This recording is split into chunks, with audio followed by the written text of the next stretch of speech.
Hello? Abule. An gaya min kun shiga main market da kai da Don. What? Abule ya gudu?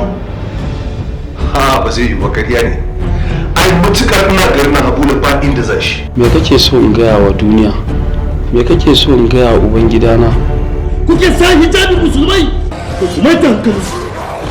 Zan shiga ɓadda ku ɗaya bayan ɗaya a cikin ƙasar nan. Idan ba mu cikin gidan ta da yawa Allah ya tsinan hanjin ya fito na tattaka Allah ya tsinan.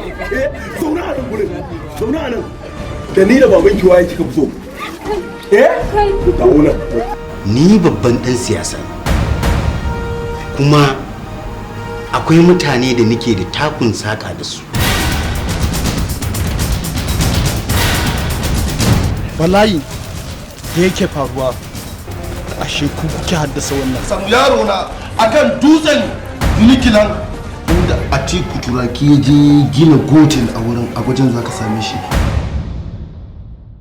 Duk ku gaya mun san ba. Ni dai sunana Young Alhaji.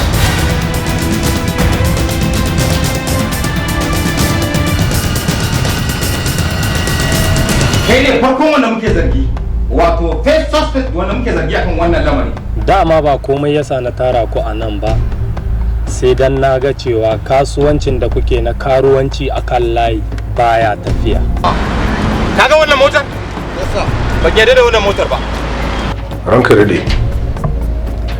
Ina neman a dan ban lokaci. In Allah ya yarda, in dai yana cikin garin nan, wallahi bai gudu ba. Da ke nake yi ki ga cikin idanuna. Focus, man, like old times.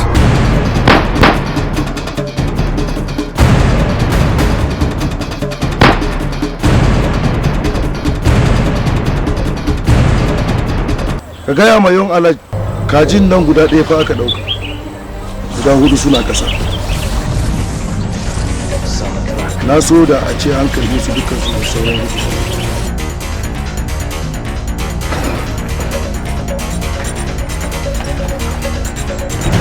Ba na zuwan arrestin ɗinka ba ne.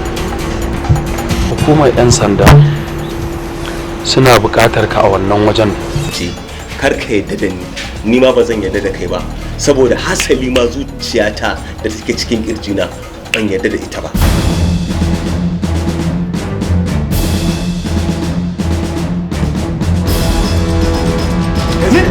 Wallahi tallahi sai mu makaciya.